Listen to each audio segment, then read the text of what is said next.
million obunachilik kanalimiz keldi. YouTube kanal do'stlar, har doim ham kelmaydi. Narxi ham arzon. 1,200,000 obunachi. Вообще udar. Hozir men sizga statistikasini ko'rsataman. Xo'p, kontentlar masalasi eng uzun videosi 500,000 prosmotr. Shorts bilan ishlaganlar asosan 13 million, 8 million, 6 million, 6 million, million, xullas millionlar urgan normal ekan, statistika udar. Xo'p, videolarga e'tibor bergan bo'lsanglar, hammasini bekitib qo'yganlar deyarli. Sababi ayrim videolar sal men o'zim aytdim yopib qo'ying deb, shuni hisobiga yopib qo'yganlar. Xo'p, qaranglar, videolarni yopib qo'yganlari bilan ham даже nechtadir videolar yopilgan, lekin baribir oyiga 1 million prosmotr bo'lyapti.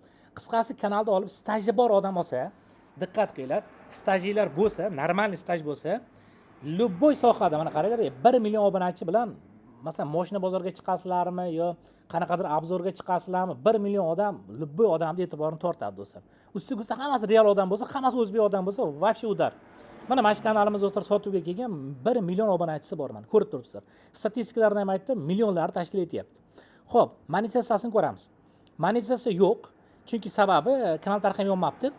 Monetizatsiya yo'qligi asosiy sabab do'stlar videolar o'zlariniki emas, bilasizlar. Birovda show biznes olamidagi videolarni qo'yganlar.